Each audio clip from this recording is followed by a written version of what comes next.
Welcome back to the Dusty Wheel. I'm your host, the Innkeeper, and this is our live weekly call-in talk show all about the Wheel of Time. If this is the first time you've been with us, we get together on Wednesdays and sometimes on Sunday afternoons to talk about the books, the TV series, and often we have special guests with us. In fact, if you're here for the first time, you won't know that in 2 weeks, we're going to be covering what happens to be a deleted scene from the Wheel of Time and never before released to the public. But what's even more exciting about that is our guest that evening will be Brandon Sanderson. So if you are interested in seeing that live interview with Brandon, make sure subscribe to the channel, come back, like this video, and maybe hit the bell for notifications just so you don't miss it. But that's not why you're here. You're spending your Watt Wednesday tonight helping the whole world flatten the curve. Great job, everyone. Here to listen to my upcoming guests, and I will introduce them shortly, but I do want everyone to know this. We had a variety of earthquakes today in Utah. We don't anticipate anything happening this evening with the live feed. We're hoping it goes well. But if for some reason it cuts out, we will do our best to come back to you. So without further ado, let me welcome our guests, Kate Redding and Michael Kramer. Welcome both of you to the Dusty Wheel. It's good to see you. Hey. That was quite the introduction, right? Yeah, but we made it back. Exactly, right? Yeah, if you see that happening, hopefully I'll grab my drink or something, and you'll. So, I really appreciate you both being here. This, for me, I've been reading the books since early 90s. And as a fan, that was my thing. I think Brandon's mentioned this. He's kind of like a pick up a book and sit in a chair and read it, and not necessarily listen to all the audiobooks. But ever since I've heard your names, every fan that I've ever met has raved about the work you've done. And just recently, in preparation for this interview, I saw that you both were guests at SpoilerCon just last year. And for those of you that are watching, if you didn't know about this, I put a link in the description for this video. After this, you can go check it out. It's awesome. Because both of you read a scene from the book.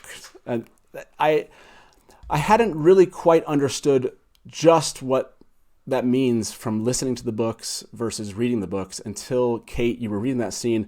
And I think I had the chills maybe half the time you were speaking. And it was just one of these experiences that is a little bit different when you're reading. And you too, Michael, both those scenes were awesome. I wish I could just cut them out and just listen to them all day. It's just so fun hearing you both read the books. So that's amazing. But to jump into that, one of the questions that came up at SpoilerCon was kind of how you all met. And I noticed that you said you met in theater.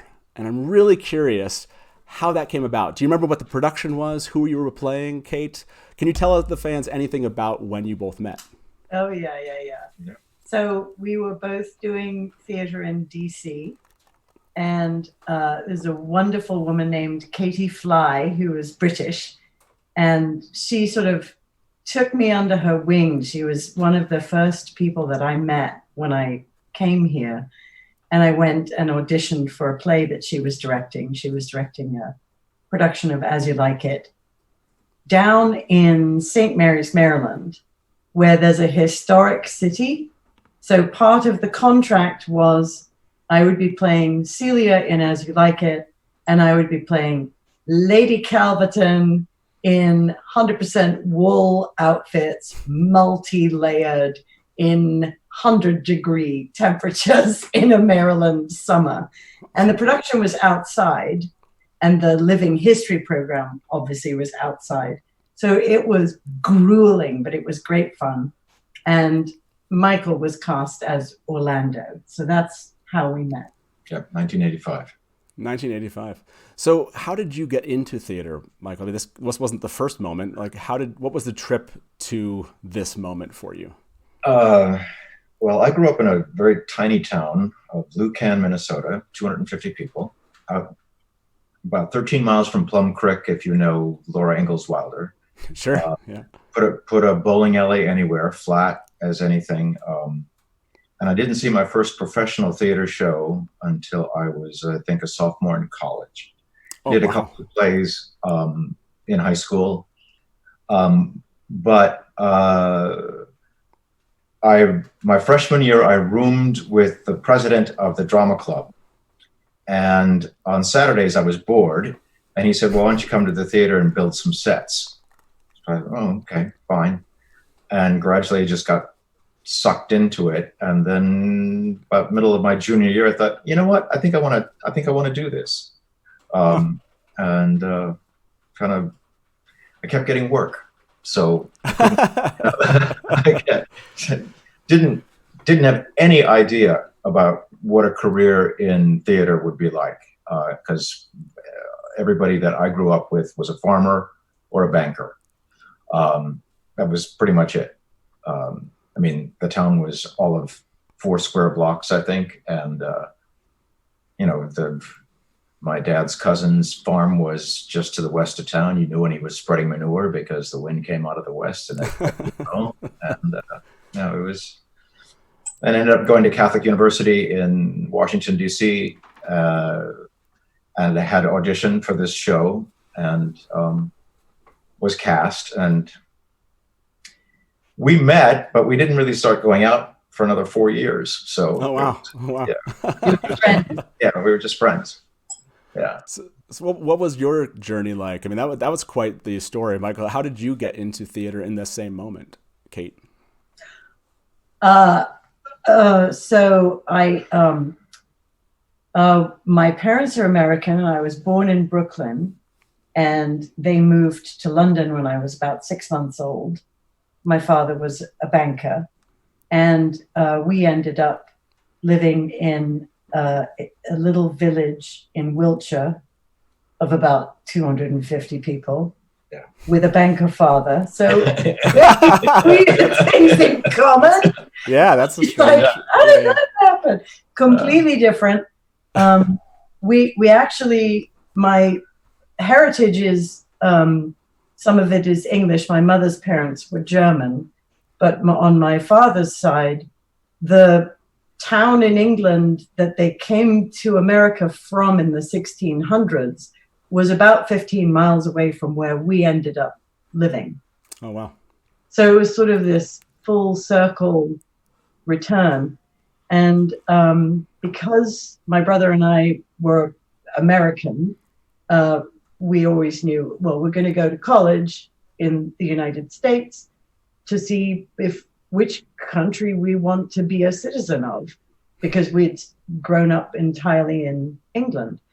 And so I came over here to go to college. I went to the University of Virginia, where my father had gone, mainly because it was the only college to accept me outright. But I'm not bitter about that. Not at all, no. And I had this great group of women in my first year dorm, and I had taken English A-levels. I had done English, French, and German for my English A-levels. And when I went to university, I just assumed it's going to be an academic degree. I'm going to get a double major in German and French. And that's what I started out doing. And my suite mates, who were all like normal people, not freaks like me, just kept looking at me and going like, you should go over to the drama department. Like, you should, it kind of feels like a better fit for you. Like, you should. So eventually I went, I think in the beginning of my 3rd year, I took my first drama class and was like, wow. Oh, finally, something that doesn't bore me. It's amazing. So I changed my major, and I ended up getting a degree in theater and French. And I moved up to DC about a year after. I was paralyzed when I graduated from college. I was so frightened. I had no contacts, no network, very, very few family members that I was in contact with. And I froze. I stayed and I washed dishes in a bagel bakery for a year and did community theater and shows at the drama department. And I just didn't know how to move forward. I think the 20s are the hardest. It's the hardest decade.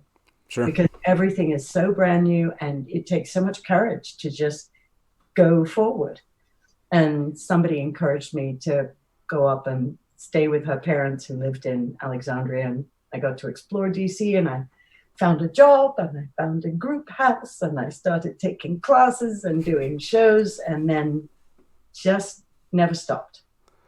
Yeah, that is an awesome story for you two. I mean, from a, we've used the wheel of time, two threads being woven together. That is great. I mean, I grew up, I thought both of you were going to say, oh, I was in theater my entire life, and no, both of you just painted some crazy picture of like, how did this happen? So, and then it became this, which is amazing. And everyone that's watching is just, I don't know, for me, that's amazing. And this didn't exist back then. Right. Right. Exactly. Because, I mean, the cassette was the audio cassette was only just kind of in its infancy. And that really made the market for listening to audiobooks possible, because originally you had to listen to them on disc or on a record. Right. And so it's wild how when the technology changes, how all of a sudden some things become really, really possible to happen. Yeah. But it's still how you met and what this became is just, it is really wild to me. I mean, my parents are singers. I grew up around stages, and so that's what that really keyed me in, that this interest in theater, and it seems to have come to you both a little bit later in life, but now has become a huge part of what you're doing. I mean, how much would you say, Michael, that theater is still kind of a love of your life? Well, it's hand in glove, because the work you do behind a microphone is very much acting work. The stage work is just a different style of acting. What's great about that is you get to work with other people, and it's a different presentation. What we see, if we're not in a show, this last year I didn't do any shows. 2 years ago, I was in 4 different shows. So it's still a major portion of our life. We go to the theater all the time. It's about the only thing that we do. I mean, on a given week, the theater scene has exploded. When we first came here, there were 4 theaters in the city. Now there are over 80. So you can see 2 or 3 shows every week and never see the same show twice. And oftentimes there will be a week where, okay, we're seeing this on Thursday, that on Friday, that Saturday, and then Saturday or Sunday matinee. Because it is what it is. And there's something that happens in live theater that just does not happen elsewhere. And to a certain degree, that influences your work behind a microphone too, because you have to remember the person you're telling the story to is right there. Yeah. Absolutely. I was going to say, to that point that you just made, there's a certain magic to theater. We always look at, we read fantasy fiction and we read all these books and they talk about magic. But for me, at least, growing up, seeing theater and seeing my parents sing, how people would transform when they would go to theater, how it could change people. Even in that moment, we'd always talk about it in the sense of, as kids, we knew them really well. So it would be like everyone else was stuck. They were frozen. And we could kind of like walk in between them, and we're like, yeah, we know they sing, they're pretty good. But the way that that would change people is fantastic. So I love what you're talking about there, which is, I think there is a magic to theater itself. But I'm kind of curious.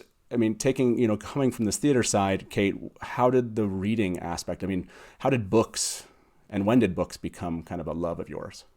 So, and I want to backtrack just a second to say that one of the things that I find to be a common thread between the magic of theater and the magic of audiobooks is I have this, I believe that one of the transformational powers of theater is that you've got a bunch of people in a room watching people on a stage be other, create the way they are, be a different person, move differently, breathe differently, think differently, speak differently, love differently. And I think that for the people in the audience, especially the ones who feel trapped in their life. That's the sort of redemptive power of live theater, is that they're watching someone actually modeling, changing, being different. So they leave the theater going, well, if that person, like, they could just, maybe I could. And I swear as a performer, I can feel a moment when I'm on stage giving a speech. I can feel the moment when a person in the audience is like, right, that's it. I am not saying yes anymore. I'm saying no, and screw you, and I'm going to do something different. There's like an energy that the audience gives off, and it's fascinating. And I kind of feel the same way about audiobooks. In a way, it's sort of like it's a mini special show, and I'm just performing for one person, and I'm whispering in their ear, and the whole time it's the whole process is like, you can do this, like, you can do this, you can speak differently, you can think differently, you can be any character you want to be. And for me, that's the kind of live thread that exists between performing on stage and telling a story into a microphone, is this whole beautiful possibility of change that you as a performer are modeling for the person who's watching or listening or whatever. And the fantasy genre. Oh, yes. Well, do you mind me digging into that a little bit, Kate? Because you mentioned a little bit this in your interview at the SpoilerCon, and you brought it up here, this redemptive power of storytelling and books. Why does that? I understand generally from a human position why that matters, but why does that matter to you that there's a redemptive quality to theater and storytelling? So I was not a very happy teenager. Sure. And I think injustice really makes my blood boil. And I'm always, always, always trying to find the truth of something and trying to fix things, which is very annoying for my family because I don't know when to stop. But I think if there's one thing that sort of keeps me going, it is the idea that if I can effect a change in someone so that they will behave differently the next day in a way that gives them greater access to their authentic self, then everybody is going to benefit. Everybody is going to be better off. Life will be better off if we all behave in an authentic way and are in touch with who we really are, and stand up for ourselves and say, no, like, that rule's stupid and that rule needs to be changed. I had 10 years in boarding school, so I have with rules. No, it definitely colors, what I like about it is it colors the way that I think those that are watching and those that are listening will hear your voice coming across, especially when you're speaking with the voice of Moiraine or something like that, and someone that shares that same sense of justice and desire for the truth. And I think that can be heard in your voice. And I think there's something powerful about that experience for you and being able to bring that in a narrative way to everyone through the audiobooks. To me, at least, that's very powerful. And maybe Michael, when it comes to books themselves, were you always a reader? You always a reader? What was your genre growing up? Was it always fantasy fiction? Oh, was it? Okay. Science fiction. I loved biographies. My mother was a reader. She understood, and growing up as as the oldest of 8, dinner time was sacred. But I was allowed to get buried in a book, and I remember discovering, Three Musketeers, and all of a sudden you're gone because you got Three Musketeers, and 20 years after, and then there was Count of Monte Cristo. I mean, all these stories to go to. And back in the day when you had, Book of the Month Club, I was in the science fiction Book of the Month. You'd send in your thing, and I would get books that, in some regards, I had no business reading doing, but it was like, I just loved to read. And who was your go-to sci-fi author? I mean, do you have some favorites there? Asimov, probably. Stranger in a Strange Land is still one of, but there's also, what is it, the Leibowitz Canticles, and but Asimov probably was the just go-to person that I would do. When did you hit fantasy fiction? When did that become, and has it become a love of yours? Well, fantasy fiction to me is like, well, what is the Three Musketeers? It's in that world of fiction. A good story is a good story is a good story. I think it was 1974, discovered Lord of the Rings and devoured that. We did the Similarion or whatever. I can never remember how to pronounce that. Yeah, but then right. There's also, and then National Lampoon came out with Lord of the Rings. I can remember sitting with friends, just cracking up, reading sketches of that back and forth to each other.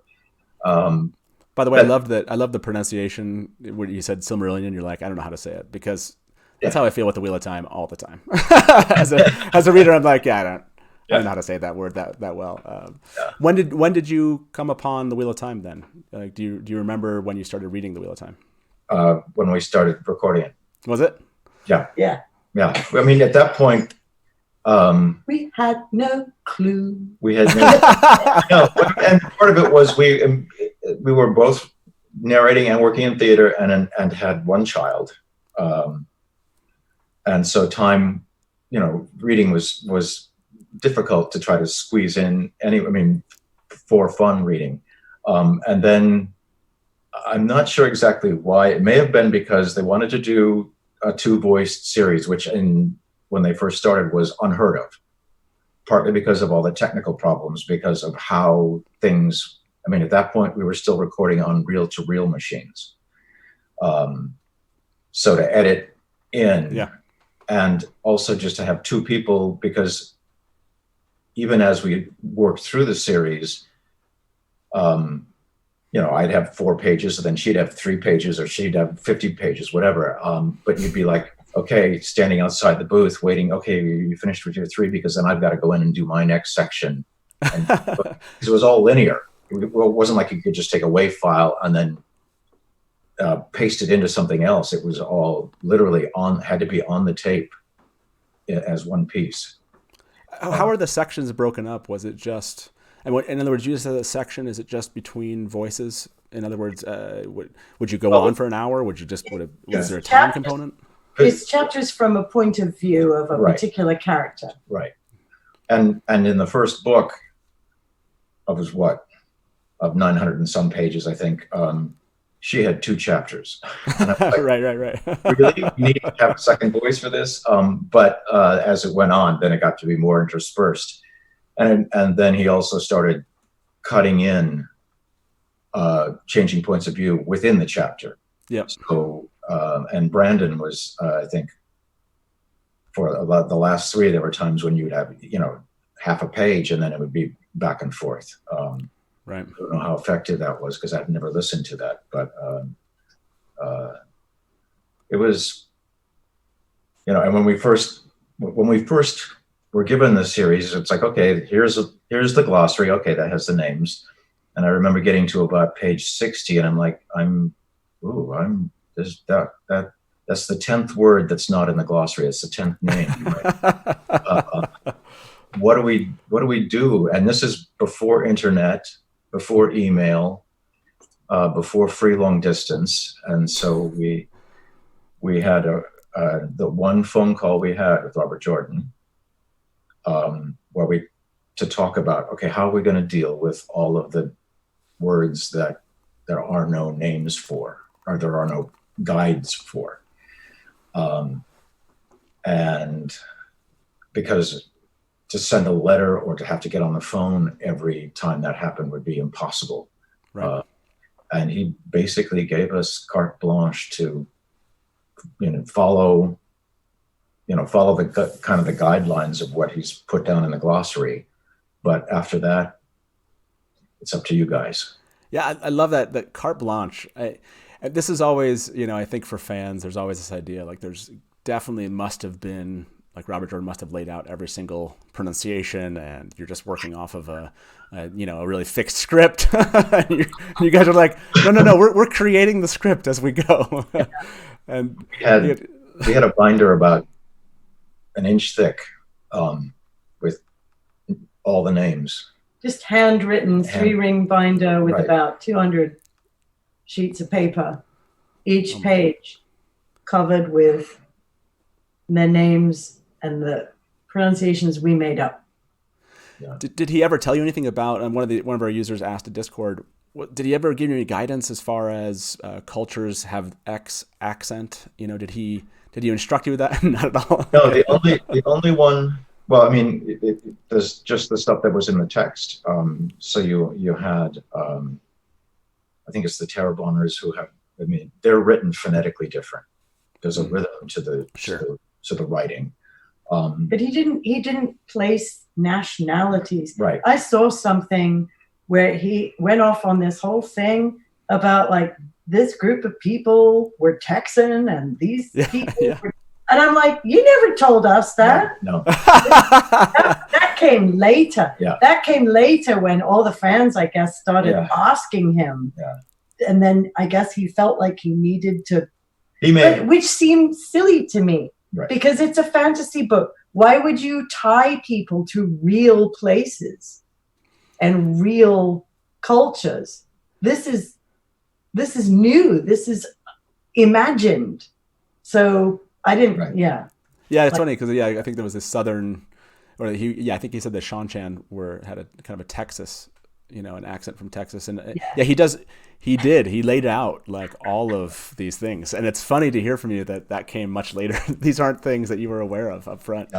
How much do you get? I mean, Kate, how often are fans asking you like, okay, I want to know how to pronounce this name, tell me? Is that a common question? What comes up is usually somebody will say like, why did Kate and Michael say this name differently? That's a big thing that comes up. And it's like, well, we made a mistake. It was 20 years ago. He forgot to tell me what he decided to do. I forgot to tell him that I was pronouncing it this way. And it slipped through because these books are 40 hours long. So, and the other thing is, I feel like you're reading it, you get to decide how it's pronounced. Just because we said it one way doesn't mean everybody has to use that pronunciation. You can make up your own, right? He put it on the page. Yeah, we have. All of us readers have made up our own over the years, right? Mm-hmm. Yeah. Yeah. And I think that's appropriate. I think that's good. That's keeping it fluid. From a process standpoint, that's an interesting question that you kind of threw out there, this idea that you wouldn't necessarily know if the person, if Michael said something a little bit different than they do. What was the process afterwards? Would you go back and listen to everything that you said? Or was it somebody else that you sent the files to and then they would listen to them? How? Right. Normally there's a proof listener who listens for mistakes and then sends us a correction sheet. They couldn't keep track of all of those names though. Yeah, I would imagine that person then would have to know all of the pronunciations. And if you didn't know them all and it wasn't written down for someone. And especially before computers, it was very difficult. Now, for instance, with the Stormlight Archive, Brandon has several people who are on top of everything. And you can literally, if you come across something that is new and hasn't been referenced yet, you can send an email, and usually within 30 minutes, you're getting a response. This is what it should be. That changes it. That changes how you do it. But again, we're talking pre-computer, pre-long distance, pre-long distance, I should say. How did you keep track of the voices? I mean, was there, I don't know, did you save audio files so you could hear them? I mean, how did you know how you pronounced it? I mean, no, we're cowboys, okay? No, part of it is when you come up with a voice, it's not so much that you come up with a voice, is he gives you a description of the Yeah. person. So you have that in your head. And that description includes, okay, how do they hold themselves? What kind of bearing do they have? He will sometimes give you a hint as to how they sound. But once you have that character and you're speaking with those, what I will call tensions in your various different parts of your body to create that voice, it's amazing how the sense memory of that comes back. One of the advantages of doing the first, I think, 6 or 7 books was that they were all written. So we just literally bang, bang, bang, bang, bang, do them. And especially in the beginning, the central characters were maybe 50 to 100, but that wasn't too, I mean, and even there, specific voices were a little bit easier.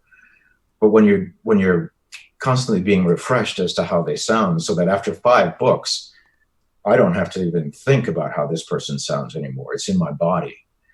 What's hard now is you get a series and book 1 comes out, 2, 3 years later, book 2 comes out. It's like, I know I did, the first book may be 40 hours long, but it was still 3 years ago, and how many different other characters and stuff was going through my body. This was, we did the first, I think they gave us the first 5 right away.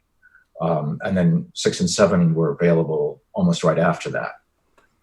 Then once it got to be slowed down, that it becomes harder to remember. But what's really interesting, you're talking about this sort of instinctive response to the text.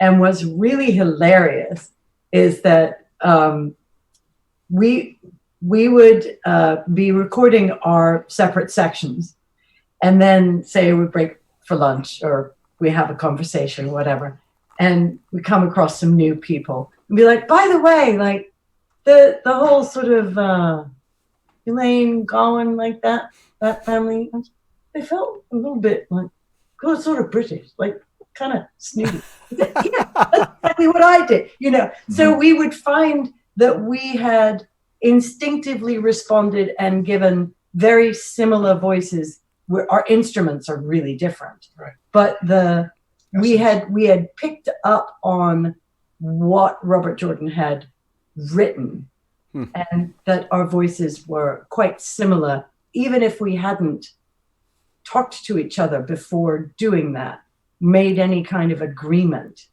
We never sort of said, this character should sound like this.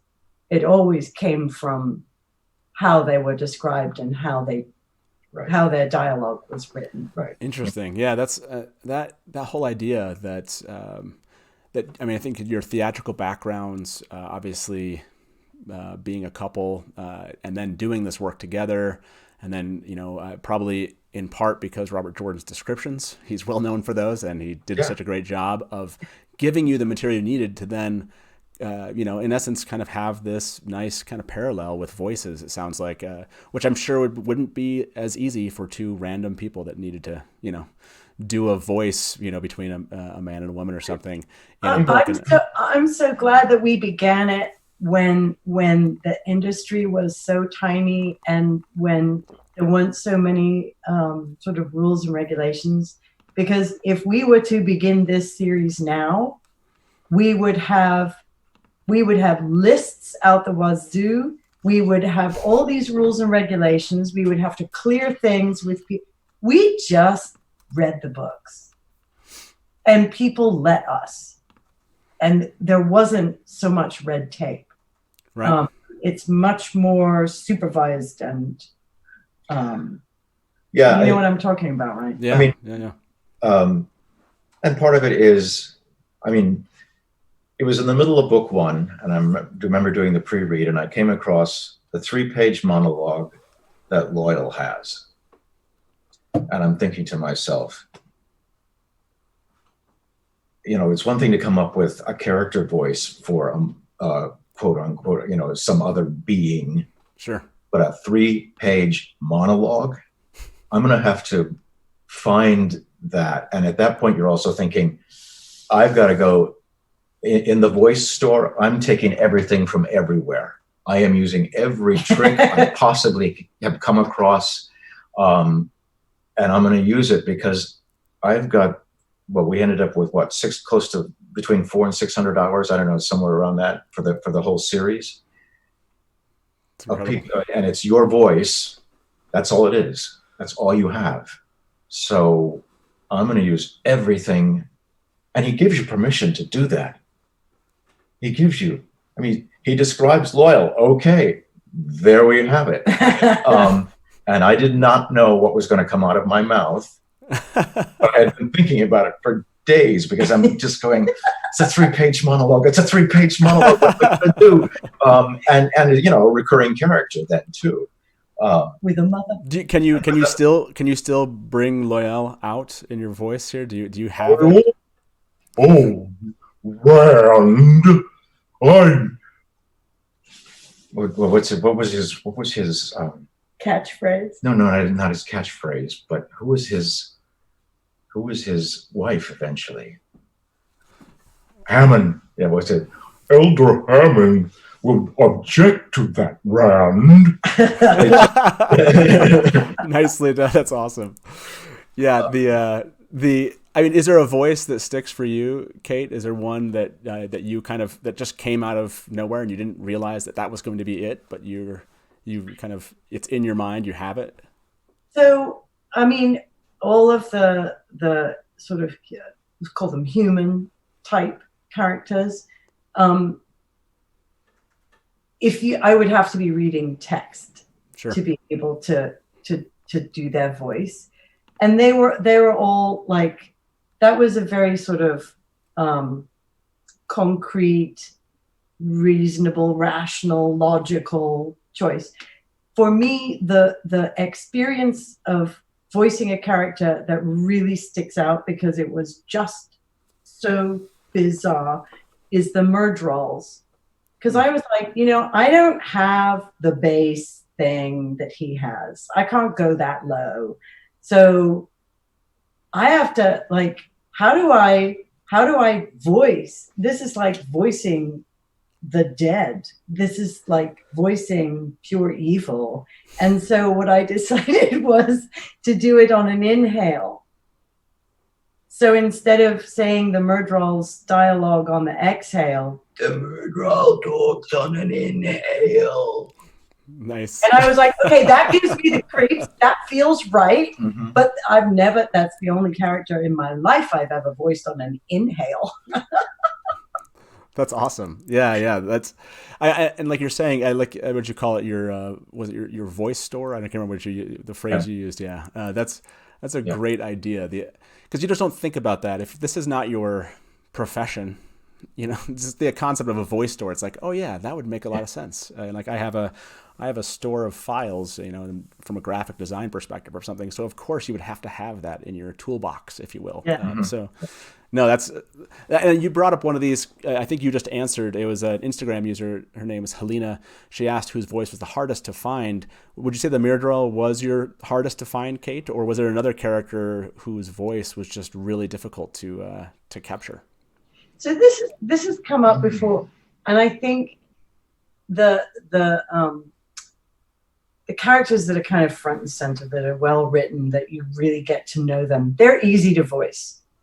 As extreme as their voices might be, and some of the Shanshan had pretty extreme voices, and some of the Forsaken had pretty extreme voices. As difficult as it might be, it's easy because it's on the page. For me, what was difficult was finding out how to voice the minions, the countless characters that appear for one line and go away and they're never mentioned again, that don't have a real presence.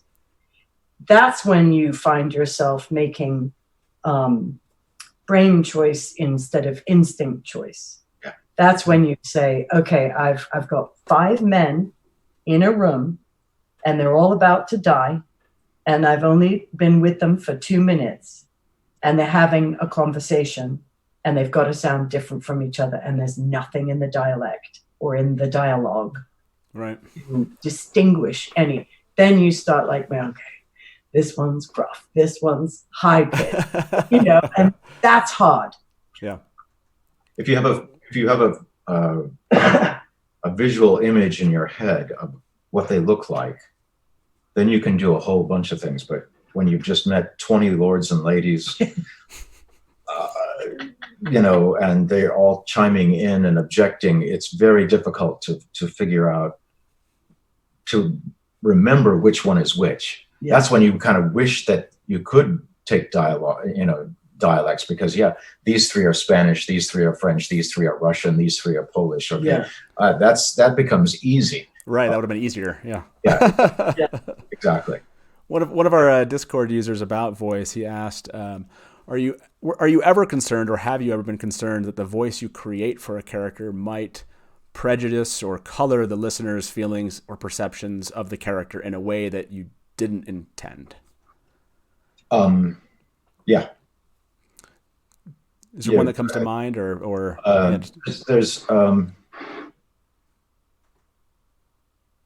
there's a fine line sometimes between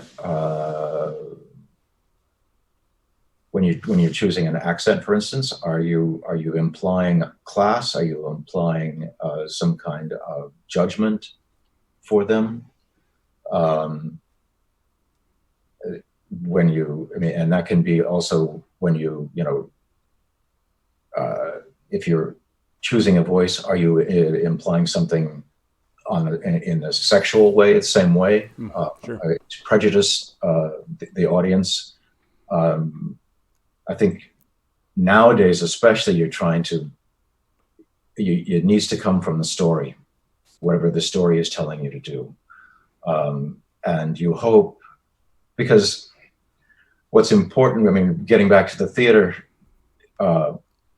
image of transformation, but there's also within that recognition. And for me, the moments on stage, I can feel when someone says, "That's me." And for that person, that's empowering to see themselves. And the same thing when you're reading a book and you go, "That's me. I'm that person." And you don't want to imply any insult or anything derogatory there. So it's a tricky thing to do sometimes. You really do have to weigh it very carefully, so that you're not implying something that is not being intended by the text. Did you ever feel? Yeah, go ahead, Kate. I was just going to say, I think there's also whatever the voice of the character is that comes from the text, each of those characters has a tremendous amount of range. So just because someone is always driving and pushing and their voice really is sharp and mean sounding, doesn't mean that in the next scene they can't be like breaking down, have like a crying fit and be really hurt. And as the person who's producing the voice, you don't ever want to box yourself in so that your character can't have as wide a range of emotions as they deserve, as they have. Murdrals, we don't have to worry about that. They have a really, really narrow range. So that's a good way to go. I think that's another, that's a little bit of a minefield, right? You pick this great voice and then your character goes through an epiphany. And then that voice that you've pegged to them needs to be flexible enough to be able to encompass that change of circumstance and emotion. Did you ever have a situation where you have, maybe with the Wheel of Time, was there ever a case where they wrote back and said, this isn't the right voice for this, or this isn't the right, intent of a voice, and have you re-recorded, or was it pretty much like you nailed it? Awesome. Cowboys. Yeah. No, I mean, I think with the Wheel of Time, again, partly because the feedback loop wasn't really available to a certain degree. I think had we made any kind of gross changes or something, I think there would have been an objection. Yeah, I think we would have got, but we never got anything. In fact, the only thing we ever heard was that when Robert Jordan was preparing, like, to write the next book, he would sometimes listen to us, to the audiobooks in preparation for writing. So wow. that, I mean, and that I can't guarantee that. I mean, but that's what we were told.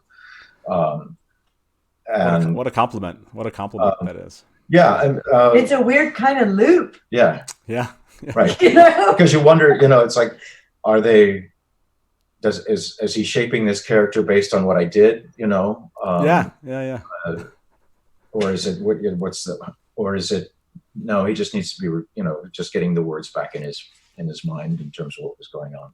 Sure. No, that's crazy. There's a quote by Robert Jordan. I was kind of going through one of the databases we have of all the quotes, and he made a comment about you two that I thought was really great. I want to read that. He said, "It was my suggestion in the first place that we have a male and a female actor to do this, a woman to read the female point of view and a man to read the male point of view. And we lucked out in that they both do voices as well. So it is as close as I can come to having an ensemble doing the reading." And I think that's fantastic. What a compliment by him, having an ensemble. And I think you guys are an ensemble of characters, right? I think that gives me the chills just thinking about that. You embody all of these characters that all of us have been reading about for so long, and there's that. You're two, but you're really so many, and just like you doing the voice of the Myrddraal and Loyal, I think fans will forever, for your entire lives, will love to hear you just for a moment give them Matt's voice, or give them some voice. And so the fact that Robert Jordan brought that up, I wanted to bring that because it's a great quote. When I think about you now, all I see is an ensemble of characters standing behind you. That's kind of how I see it now when I'm looking at you in the camera. So they're all back there. You can't see them. They're all back there. One of our Facebook users, Chris, he asked this question, which goes along with this kind of section of discussion. He asked, which character do you each associate with most or feel the most connection to? Maybe starting with you, Kate. Is there a character in the Wheel of Time that you either associate with, or there's just like a deep connection with you with that character? So I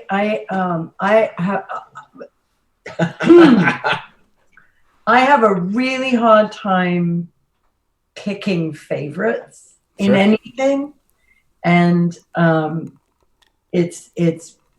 I can't say it's one, right?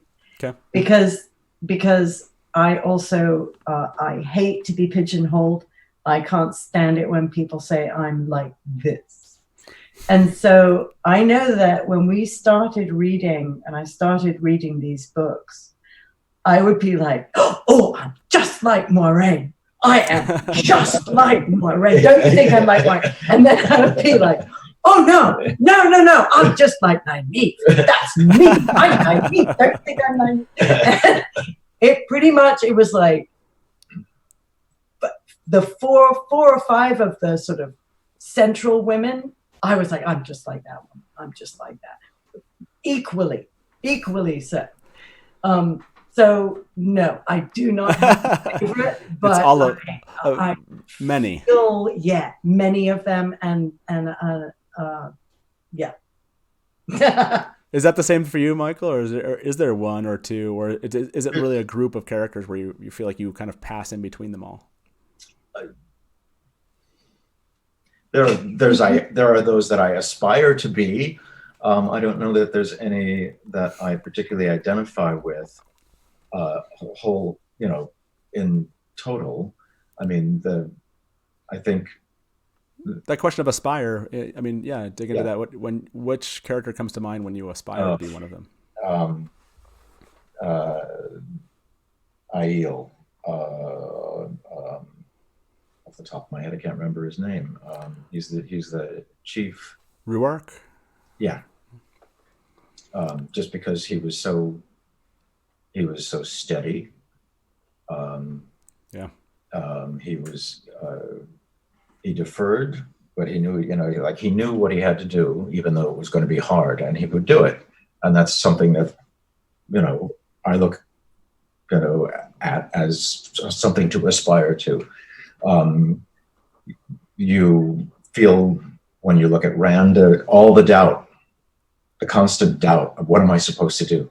How am I supposed to, you can identify with that. And then there's all the evil of, Padan Feng. Not to be aspired to. Yeah, not to be aspired to, but it's so much fun to do. Yeah. Sure.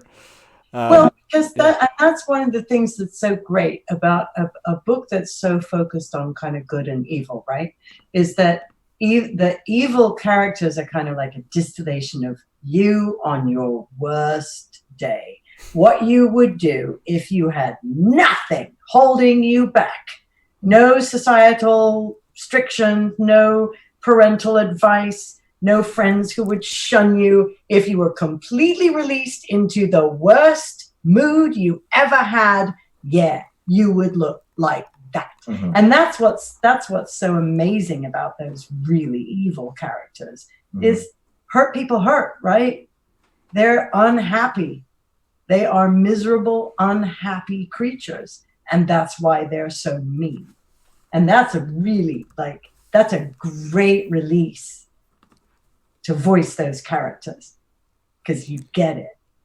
Yeah. And also, I think I still remember the scene when Matt is writing a play. And he's obsessed with creating this piece, and everybody has to do exactly the way what he wants them to do. And it's like, if it's a theater person, it's like, you've been there, you do that. No, the line is this, and just the whole, and that was, part of the frustration or the fun with Matt was just how frustrated he could get with, everybody else making mistakes, and just kind of the expectation, of course it's going to go my way because I'm right. And then it never does, well, it does, but it doesn't, all of that.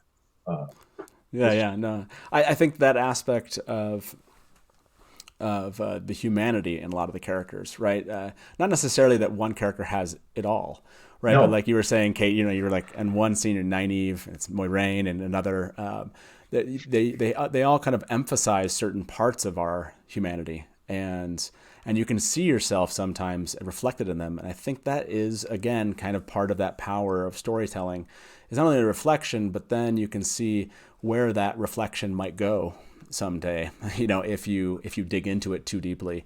And you can also see maybe the redemption from, that the arc of redemption for someone that's going through those things. So yeah, I think the power of those is part of why we all love The Wheel of Time, for sure.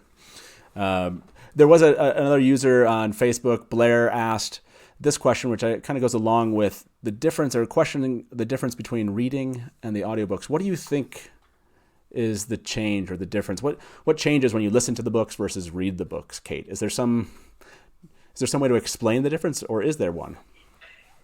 So I don't actually listen to audiobooks.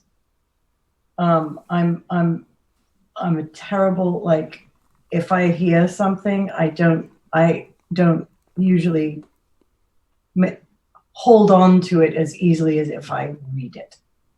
So I'm much more of a print person. I'm much more of a visual learner. But my feeling is the difference, it's like they're two completely different experiences. Because when you're reading the print, your imagination is doing all of the creating of the sounds and the images that are on the page. And then when you listen to an audiobook, I don't think it's necessarily any more passive.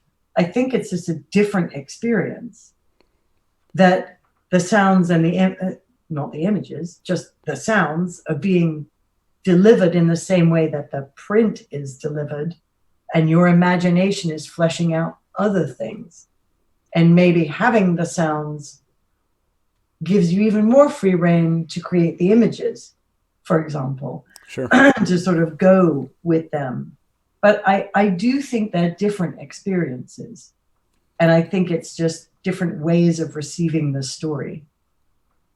Yeah, there was something about that. When you were reading Moraine's, I think it was Moraine, her scene in during that video for SpoilerCon, I remember getting lost a bit in listening to it, which doesn't necessarily, it happens to me in a different way when I'm reading books. But everything kind of around me stopped, and I was not aware of a lot of things as you were reading. And I remember afterwards they were talking about this, and someone asked, I think they were talking to you, Michael, and you said something about your goal is to become invisible as a narrator. I was kind of curious when I heard that concept. What is that? What did you mean by that? And how do you work to achieve that? Like, what is the work like? Well, it's akin to what Kate was saying in terms of reading versus listening. I believe you have to have the image in your head of the word that you're speaking. And you are trying to be as faithful to what, in terms of, let's use a metaphor of music. The book is the score and you are the orchestra. If you have more than one instrument, you may be the soloist. And so there are times when, yes, this section of words needs a very specific interpretation, and hopefully you give it. There are other times when those notes just need to be played. You don't want any vibrato. You don't want any kind of coloring, any kind of coloratura, so to speak. Just get the note out there. That's what I mean by being invisible. You want to take the text and you want the focus to be on the story, not on you, the performer. Yeah, I can do this voice. I can do that voice. I can make this guy really quirky and you'll pay attention to me. Sure. But you're not going to pay attention to the story. And that's what I mean by being invisible. It's when I disappear and all of a sudden you will hear Matt, you will hear Rand, you will have the image of the merge roll, you'll have that picture in your head, and you're not, even though it's my voice, I'm not present in that. And that to a certain degree is when you know as a narrator, that's the right voice. You'll feel it. You'll feel like it's like hitting a bell and all of a sudden all the vibration is just perfect. Yeah. So you don't want to, you're not trying to call attention to yourself unless that's what the author is asking for here. This character has to speak in a very peculiar way. And that the advantage of the audiobook is that if you haven't been exposed to that, so for instance, if you're, for me, it's like, if I'm listening to an English story and someone says something in this accent, I don't necessarily have an idea of what that is. Right. Hearing the audiobook of that, oh my God. And then it becomes the music of that becomes very clear and makes the story that much richer. But print is really the second-hand version of a story, because stories are always told person to person, and print is the second. So whenever anybody says to me, "You're cheating by listening," it's like, no, you're going back to the source, right? Because print is actually comes second, and it's the only thing I would say that's really difficult is when you're doing poetry, because. And every poet will tell you poetry has to be read out loud. You should be reading it out loud. You should never read it to yourself. Even if you're reading it to yourself, you should read it out loud, because there is something to the sound. There's a physical reaction that happens when that particular group of words, consonants and vowels, comes out of a body and travels across the air, even if it's your own, and then hits you in the chest. And changes you. And poetry has so much ambiguity in it. And as a narrator, you, in many cases, are trying to eliminate ambiguity, and yet poetry, in many cases, is striving. They want you. It's a bit like tasting wine. They want you to taste the raspberry and the cinnamon and the oak and the chocolate and the persimmon. And it's like,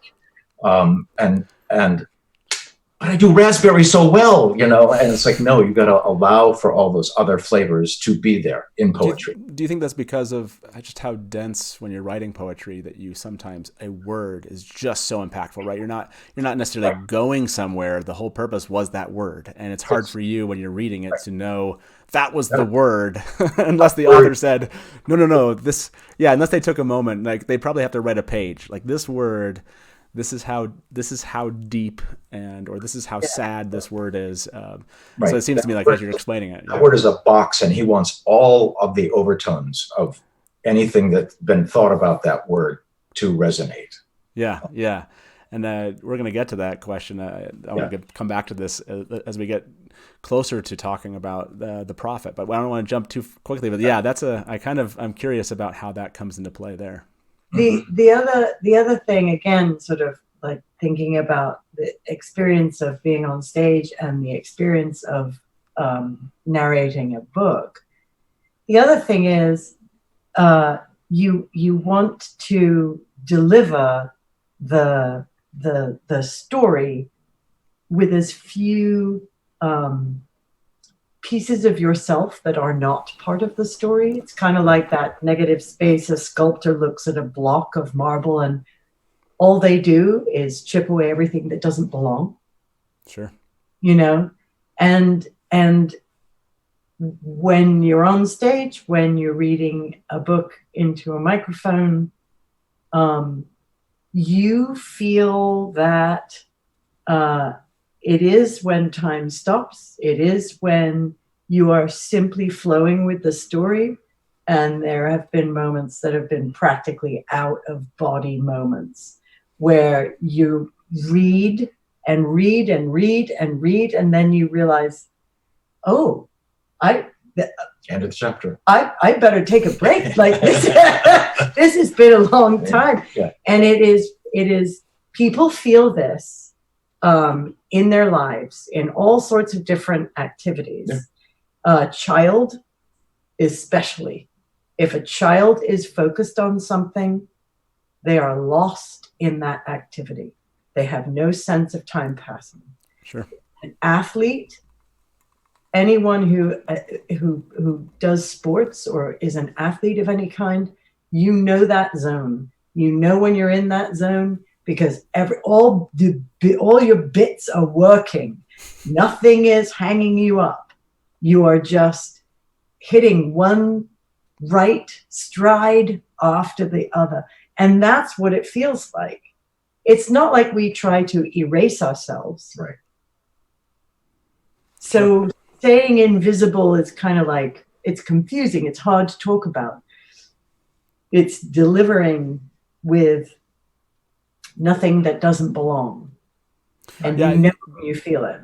You do it very well. And I think the fans, when they talk about this, I think there's that aspect, at least, to me, like I said, I got lost in it because even though you were, your voice was kind of ramping up into this kind of, story, this really impactful story that Moiraine was telling, it wasn't like, oh, Kate's trying to make me feel this way. I really felt like it was her. And then as the story tapers off, right, it's not like, oh, I'm supposed to give up. No, it felt, and maybe that's, again, part of the magic of how Robert Jordan wrote those words.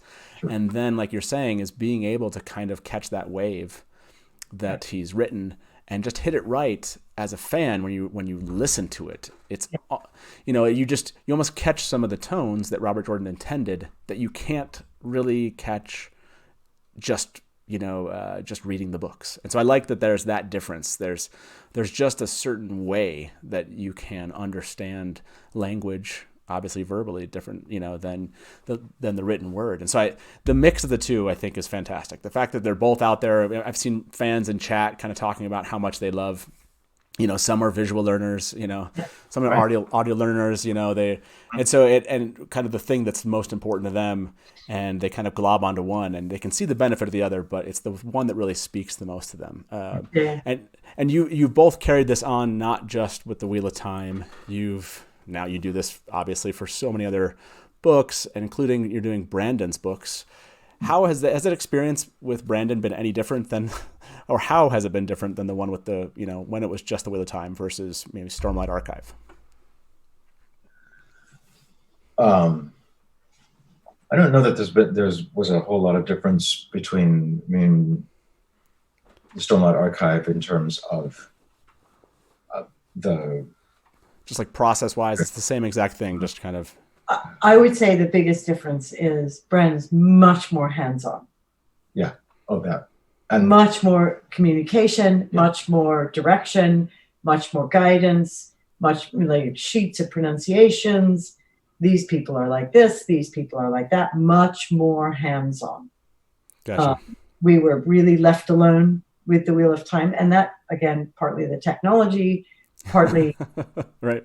Jordan himself had a different thing, and Brandon has a team of people, so we don't, he can be on a book tour and there's 5 people available to answer a question. Right. So it's a different experience. I'm very aware of, and he's an incredible man, like his time management skills. I'm like, I hope he sleeps because I don't know when he gets everything done. Right. We did a book signing when I think it was Words of Radiance was out. No, it may have been it was Memory of Light. It was when the final one came out, and they asked us to come up because he was going to be in our area, and we did a reading, and then we started signing. There were 300 people in the bookstore. They were out the door. We were there for 2 hours, signing whatever people wanted to sign. He was there for another 2 hours after that, signing anything that they wanted him to sign. Sure. And then got up the next day and went to the next place to do it. Yeah. So. Yeah. And he's a machine. Yeah. And he has several different series and stories and world building things that he's doing. So hats off. Yeah. It's interesting because I've been the voice of the Mistborn series, which I did actually before, while he was writing the last 3 books of Wheel of Time. They said, we're going to do these as well. And they gave me book 3 first. Oh God. And I was like, what? Oh, okay. So I made a bunch of really, really, they were guesses, but they turned out to be very, very good guesses in terms of, this is what he wants. And then going back to book 1 after I had done book 3, and then going, oh, good thing I did that right that way. Phew. Yeah. That's pretty funny. Specific to Stormlight, one of our Facebook users, Madison, asked that she noticed that Rhythm of War, the next Stormlight Archive book that's coming out, has a recording time on audible.com. And so she was wondering, does this mean you've already recorded any of it? Okay. She was curious, and so I thought I'd get that question out for her. They estimate, based on word count, they can estimate how many hours. Right. And I've seen that estimate, and that means I think the last one was 45, and he's up to 55 for this one. Yeah, I think this one said 55. Not going anywhere this summer. Give me the curve. You're like summer plans. Now you recently released your own Indy audiobook. We have a nice picture of this Indy audiobook. It has, I think it's The Prophet by Khalil Gibran. And you have music here by Stefan Frankenberger. Is that the pronunciation? This book, I didn't know much about The Prophet. Since it was first published in 1923, the Wikipedia says The Prophet's never been out of print. It's been translated into more than 100 languages, making it among the top 10 most translated books in history. And it was one of the best-selling books of the 20th century in the United States. So when I want to admit this to you, when I started listening to The Prophet in anticipation of meeting with you, I ended up listening to a copy of it by another narrator. And in fact, I was just listening. I was like, I just pressed play. I didn't really look at the cover and just started listening. And kind of, I made it all the way through. And his voice isn't yours, Michael, but his voice was, it was passable for my brain to say, oh yeah, okay. And I remember listening to it going like, okay, this is a really impactful story, etc. And then I remembered, wait, Kate said that she also participated. And when I listened to this, I didn't hear Kate's voice. And so I was like, what's going on? So then I looked and I was like, oh my gosh, I've just listened to someone else's The Prophet. And I downloaded yours and listened to that one. And I want to tell you, at least for me, first of all, the music in this is very impactful. For how the information, how the poetry basically is consumed. The first time I just listened to the other one, it was just like, it just kind of walked through the entire book and it was done. But the breaks that the music offers in The Prophet, the way you've done this, allows my brain to kind of consume the wisdom that's being kind of given here. And I love that aspect because there's kind of this tailing off perspective where I'm able to capture something and kind of put it away for later and then move on. So did you do that on purpose? Like what was the decision-making process like around bringing music into this audiobook? I'm going to let you tell the story of how we met Stefan. Okay, I'll set it up. Yeah. And then you knock it down. Yeah. Okay. So let's do it. This is, and I love this story because this is life. This is how life works, right? Ties in theater too, so no matter where it happens.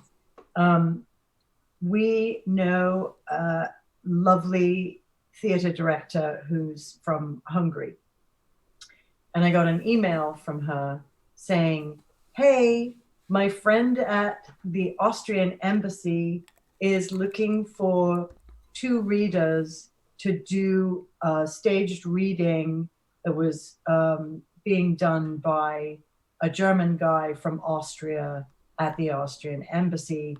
Are you interested?" I said, yes.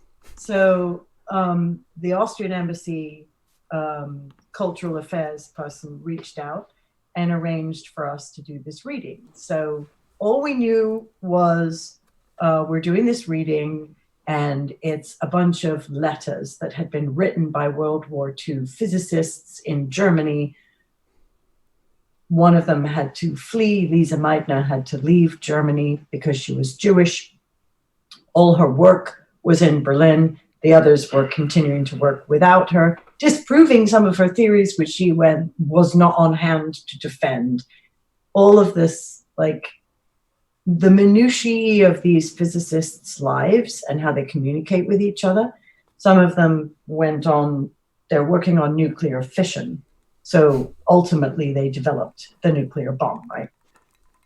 So we go to the embassy. We meet this guy, Stefan. He's great. He's a little younger than us. He's a German guy who is a music composer and a sound designer, and he's done sound design for theater, and he's done all kinds of editing and mixing, and he has created a soundscape for this staged reading.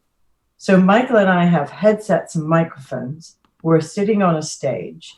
Stefan's over there on the left with his laptop, and he's hitting the cue for each music piece. And it's not music. It's this atmospheric, evocative combination of different sounds, using different things as instruments in addition to actual instruments. Maybe sometimes there's like footsteps or like the hint of a train whistle, but it's not like, it doesn't sound like a movie soundtrack. It doesn't sound realistic. So we had a great time doing the reading, loved meeting him, had dinner with him afterwards. And then I said to Michael, hey, if we're doing The Prophet, let's talk to Stefan about creating music, like a musical score for it. Yeah. That isn't like, oh, here's a lute, you know, we're going to pluck a lute while you listen to this. It's going to be more about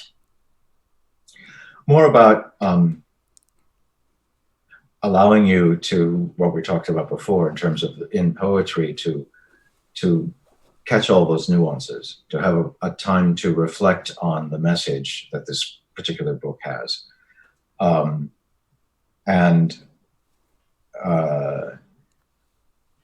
And he was very enthusiastic and said yes. And so we started working on it. And I did one version and I hated it. My own work. I started to listen to it and I was like, what was I thinking? Oh God, I have to do this completely over. And I did.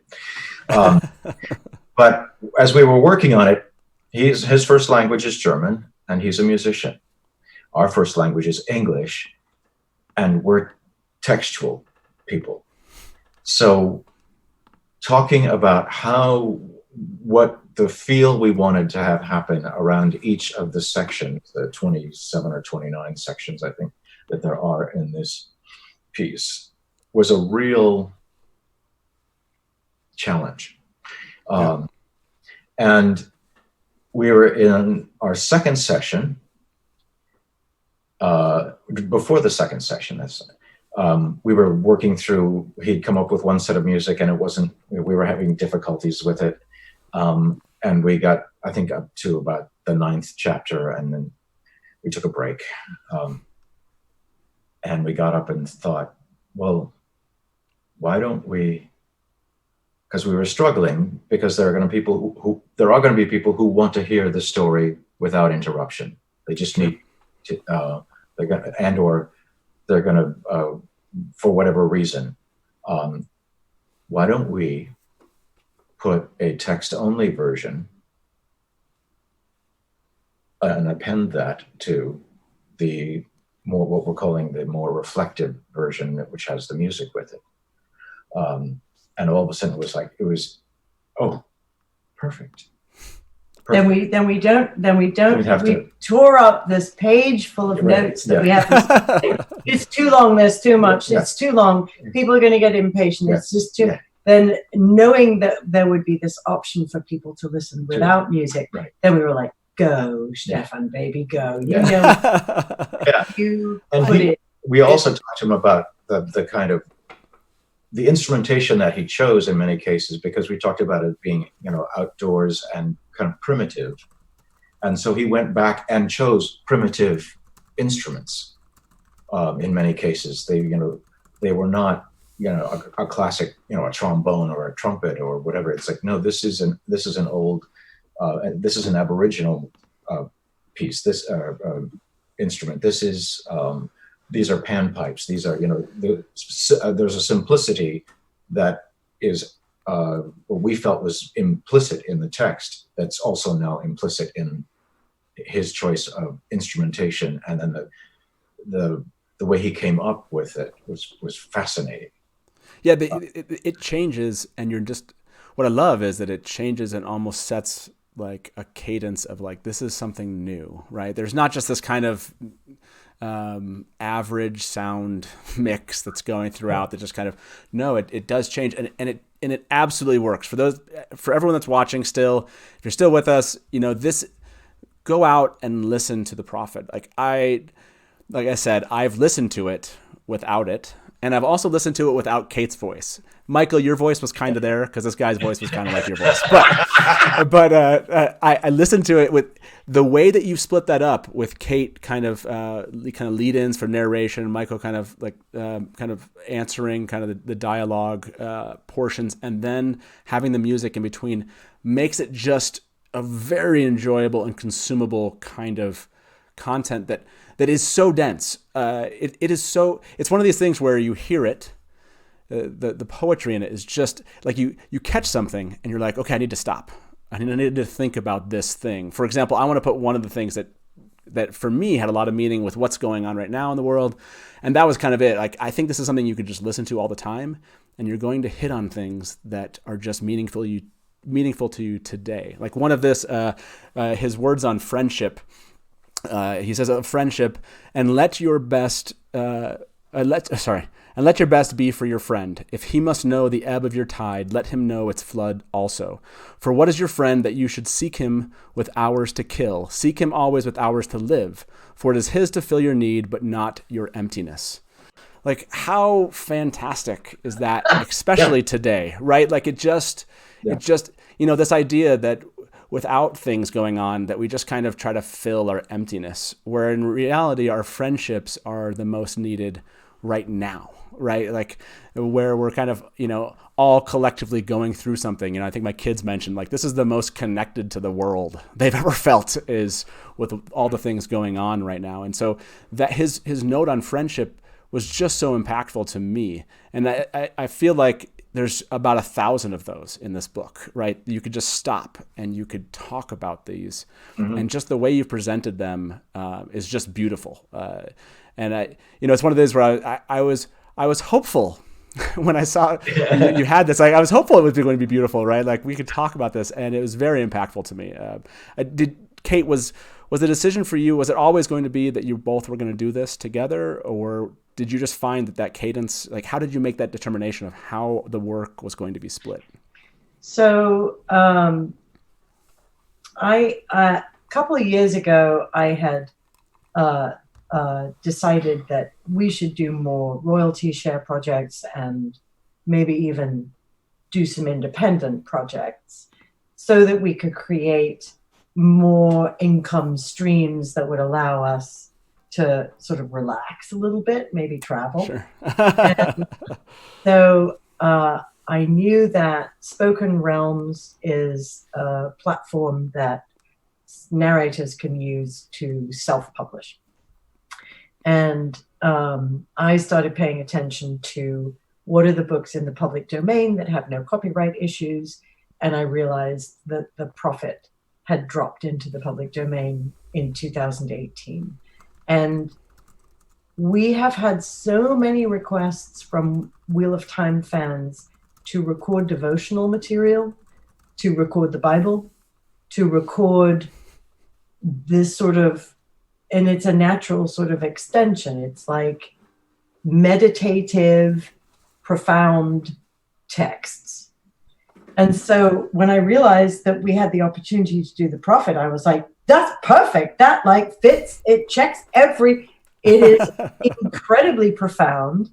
It is absolutely devotional material. It's a message that it resonates so deeply with us that we're really intent on. It's the first book that we have chosen to record in our 30 years of recording books. Wow. So that should say something, right? Yeah. And I got the public domain, the Project Gutenberg free books. Project Gutenberg, you can go and find all these copyright free books on Project Gutenberg. So I'm looking at it and I'm like, okay, well, this is obvious, right? He's the voice of the prophet. I'm everybody else. So that's it. Yeah. But it's fantastic. That separation is what you needed. Like I said, I listened to it without the music. I listened to it with a single voice. And okay, Michael, I said he was your voice, not the way that you intonate. So I definitely, there's a difference. Certainly, you're telling a story, not it. What I listened to felt like someone was just reading me sentences, and so I really appreciated that aspect. Like I said, I love that part of what you both do. Is I feel like I can get into that character. I can be there a bit more than just listen for some keywords. So yeah, for those of you that I just saw some people said they just downloaded it. You will not be disappointed. That's awesome that you have. By the way, everyone that's in chat, I'm kind of curious. Sorry, I haven't been really interacting. Your stories are captivating. So people that are sitting here in chat, what is your favorite audiobook from the Wheel of Time, like, do you have a favorite one that Kate and Michael did? I'm just kind of curious. If you do, put it in chat. I'd love to see some of those. We are kind of getting a little bit closer to when I told you the show would end. I did want to bring up a couple things and then end with a couple more questions from fans. But I did want to bring this piece up. It's something on your website. You have this Your Stories section. And I know that this is impactful to you both. And I wanted to bring up one of the stories that I found that was meaningful to me. And I wanted to read off. It was by someone named Scott. He said, during my last year in college, my grandfather had to move in with us because he was going blind through macular degeneration. Though he was an avid reader before he knew I was too and wanted to read along with me what I was reading at the time. So we signed him up for audiobooks from the public library, and every afternoon when I got back from school, we would listen to some books on tape. We started off with the book I was reading at the time, The Shadow Rising, a book from the Wheel of Time. We did this for over a year and a half before he passed away. I will always have fond memories of my grandfather listening to Michael Kramer and Kate Redding. Like, those stories, I would imagine, live inside of you. And I really appreciate that you post them there. How important is it to you both to hear the stories from fans and for those to be communicated either by email, whatever it is? How important is that to you when it comes to your work that you do? Huge. Yeah. It's huge. It's huge. And, you know, I'm crying, sorry.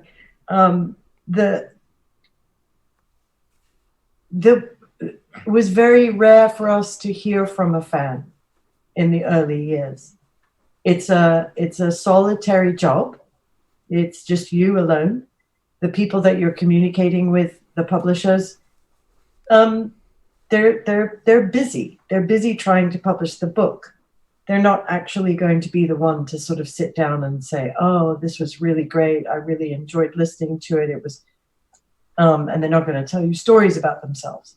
Right. So once we would get, I know that I had some handwritten fan letters at the Library of Congress, because we have both recorded for the National Library Service talking books for the blind and physically handicapped or print disabled. The names have changed over the years. And we would get like handwritten letters that would come into the studio at the Library of Congress for us. And it's kind of like, you're on stage, you're in a show, you're acting, but there's a curtain. And all of a sudden the curtain is pulled back and you're like, oh, there's people. Look, they're real people and they've got real lives. Look at that. And it's amazing. It's the missing piece. And I'm thrilled with Facebook and Twitter and Instagram. It's like, bring it. You DM us, you can Facebook message us. You love to hear from people because that's the third leg of this three-legged stool. Yeah. There was one guy who contacted us on Twitter, and he said,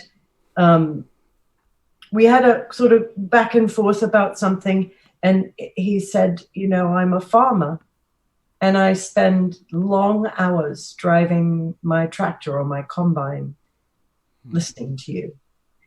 And now I'm like, I have this image of this guy driving across a field with our voices in his ear. And I think that's about the most beautiful thing that makes me feel like I'm doing something meaningful. I remember when Memory of Light came out, third post, I think, on Audible was from an individual who said he suffered from dyslexia. And he was a teenager, basically getting ready to drop out of, he had dropped out of high school because he was so frustrated, hated life. Because, no one was recognizing the problem and what he was trying to do to overcome it. And he was very discouraged. And he discovered audiobooks. In particular, he discovered Robert Jordan's Wheel of Time, which, you know, and that story, he got hooked on the story. Been there. And from that point on, and so from not just listening to the stories, like, you know what, I'm going to get the book because I can follow along and maybe I can learn to read. And that's how he taught himself to read. And that gave him the confidence to enroll in college, get a career. And he wrote that all in that story. And I mean, this is everybody's job. It doesn't matter whether you're a baker or a plumber or a janitor, has an impact on people around them.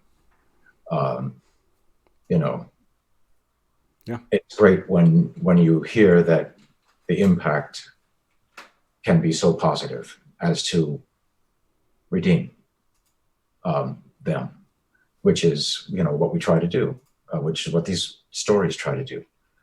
That you change the course for one individual, but that one individual, that changed, you know, it spiraled out, because then all of a sudden he's got a relationship, he's got a family, his family is, you know, there's all of the reverberations of that one redemption can be there. And we all do that in whatever profession we have. It's great to hear that, because there are times when, yeah, it's work to get behind a microphone and keep getting that next word out in the order that it's supposed to be. Yeah.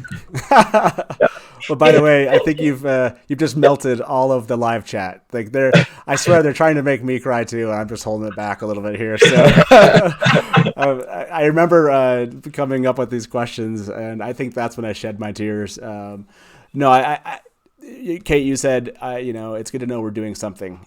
You both are absolutely doing something. Fans, they love you. Like I said, they. And now I love you both. Like this, this moment to be able to come and talk about the series and what you're trying to do and what you're trying to accomplish. Your stories are ridiculously awesome. Like Kate, you just like brought up the farmer, like you tied it back in so well to Michael's being raised in a farm. I was like, oh my gosh, I don't know if you did that on purpose or naturally, but that just worked really well. Yeah, it just tied it. Yeah, it's like the Wheel of Time, and I think that's Robert bringing that back. That's why we've all kind of reached this moment together today, is because of his series.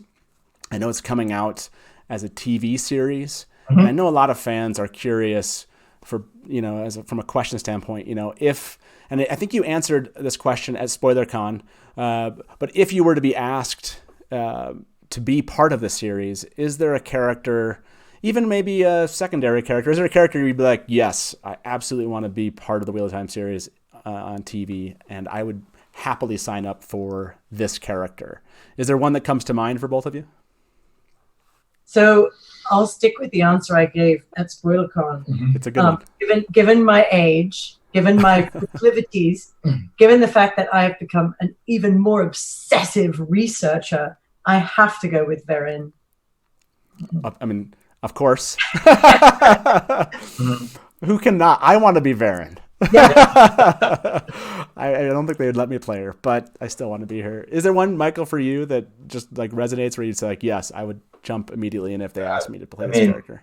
Tom Maryland would seem to be the one. I mean, but he's a big character. They did cast him already, so yeah. No, I know. No, I mean, it's going to be. I've not read Game of Thrones. I've watched it, and I'm sure that if you are, you know, the books are very different, or not. I don't know, but I'm sure it's going to be a different experience. I think for fans who and what's fascinating to me, there are fans who've written that they've listened to the series 6, 7, 8 times, and I go, that's like 1,600 to 3,200 hours of life. for each time through. That's an amazing thing. So it'll be different. It'll be interesting to see what they do. I'm hoping that they do a good job with it, because I think the story has a very great message. I think it's very clear that the people that are involved in creating the TV series love it. Yeah. And that's, I was watching anxiously. Yeah. And once I was like, oh, okay, they really, really love it. Right. We're good. Right. No, it will make them some money, but I think if you're doing it from a point of view, is if you love the story, you'll do it right. Yeah. You do it right. To kind of cap off all those comments there, I want to, one of the viewers offered to give away an Audible copy of The Prophet. They've been watching, and they've just sent us a note that they want to give away a copy. So everyone that's in chat right now, we're going to put up a little giveaway. The way you enter it is you don't do it yet, but you put ! raffle. I think that's the way this works. So you'll see a request. You'll put that in. We'll chat with these fine people for 5 more minutes, so everybody has a chance to enter, and then we'll make sure we pick somebody.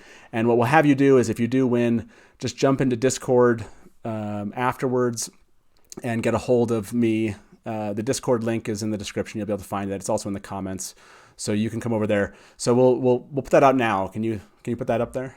Yeah, go ahead. And thank you to that viewer. I don't know if they want to stay anonymous, so we'll leave them anonymous for now. You'll see this right now. You just put an ! raffle, RAFFLE, is how you enter it if you're in live chat right now. So if you want to be considered to win this copy of The Prophet, please go ahead and do that. So while everyone's kind of joining for that, I did have a couple more questions that fans had. For every hour of listening, how many hours of studio time does that translate into? Is there kind of an equation that you can give fans so they have some idea of your effort? Yeah. It's normal 2 to 3 times. So 2 to 3 hours in the booth to create an hour of audio. If you're very familiar with the author's voice and you're in the zone and you're hydrated and you had 8 hours of sleep and you didn't drink too much the night before, right, then maybe a little under 2 hours. But double to 3 times the time is it's normal. Yeah. Okay, that's good. That's a good way for us to know. Yeah, sorry, go ahead, Mike. No, that's also having pre-read the material. Yeah. I mean, you're not reading it cold. Well, that question did come up earlier. I just didn't grab it out of chat. Someone wanted to know, with the books, with the Wheel of Time, and specifically, I guess you could tell us for Stormlight Archive, do you ever read ahead so you know what happens to characters, or would you always? You try to have the whole story read before you even begin. Yeah. I mean, the one thing I do when I pre-read is I try to read it like I would read a book, which is I'm not paying any attention. I just want to get the story. And that, because that's the feeling I want to capture when I'm actually narrating, is that feeling of, this is what it's like to, what's happening on the next page? All of that. So I may have a highlighter to highlight a word, but I generally, that's as much kind of interruption as I will tolerate with myself, because otherwise you lose the flow of the story, and that's what you're trying to capture. Yeah. And this is not true of Robert Jordan, but there are writers who don't tell you until page 595 that the character has a particular kind of voice. Mm-hmm. Oh, interesting. Right. So you need to find that out. Right. Yeah. So I did have an Australian accent. Yeah. I did have one request from a fan. They wanted to hear you, Michael, say Ashaman kill for a friend. If can you say Ashaman kill for the fans here? Kill. Thank you. That was very to give in to all of our wishes as fans. That's very appreciated. So everyone, it seems like everyone has kind of entered the raffle here. Let's go ahead. You have probably 10 seconds left. Put exclamation point raffle to join it. If not, let's go ahead and pick a winner of that. And yeah, go ahead, Taylor. They're exciting. Right? I know. I'm so excited to find out what happens. Oh, there we go. Robert Zangari. He No won. way! Oh, Yes. great. Robert won. Congratulations, Robert. So you know Robert? Robert Zangari is the author that Michael is now working with. Oh, okay. That's awesome. The prince's errand as we speak. That's good. That's great. Congratulations, Robert. Like I said, if you go to Discord, you can also find us on Twitter. You can find links. Just get a hold of us, send us a note, and let us know that you won this, and we'll make sure that you get it. And so I think to tie things up here, I just want to thank you both. I'm sorry we weren't able to get to calls. I apologize to any fans who love the call-in aspect of the show. That's why I kind of went out and asked fans for questions. I just knew with social media that would be a better way to kind of collect as many of their questions as possible. Thank you both so much for answering these questions, for letting us into your lives and telling us a little bit more about yourselves. You already, I know, had the love of all of fandom, but now, like a lot of them said, you've just melted them even more. So I appreciate that so much. And I hope, I love that we got a chance to talk about the Prophet. I hope maybe we can have another chance to do that. It's something that I think you can always talk about forever. And I hope that you'll have an opportunity or want to come back on the show. We'd love to have you anytime at the Dusty Wheel, especially, as the months go by, as we get closer to the Amazon. Everyone's been loving to talk about these, and I think we can dig into more to some of the stories you told and dig into more of your experiences if you would like to do that. So to everybody else, thank you so much. For those of you that are in chat, I apologize. I was just enchanted by these two as you were, so it was hard to look up from it and see all of your comments and pull you into the conversation as much as I normally try to do. But remember, next week we have Lauren with Unraveling the Pattern. We're going to go deep on metaphysics. That's something I geek out on. I can't wait to have him. And he's going to be in studio with us. We're going to do our first in studio since we've changed our studio out and we kind of made it more compatible for that. We can't wait to have him here. If you haven't watched his stuff on YouTube, go check him out. Just look up Unraveling the Pattern. Also, remember, Brandon Sanderson, 2 weeks from now, we're going to cover a deleted scene from the Wheel of Time. It's going to be a blast. We're going to ask him all sorts of questions. And if you've ever had Brandon live and me there, it's going to be fun. You just never know what's going to get answered or talked about. So we can't wait to do that. And the last note, please, if you're here and you enjoyed this, please subscribe to the channel, like the video, and make sure you do go follow all of Michael and Kate's social media. They're fantastic about answering questions, and they love to interact with the fans. So as we say around here, good night from the Dusty Wheel, and smash to black. If you want news and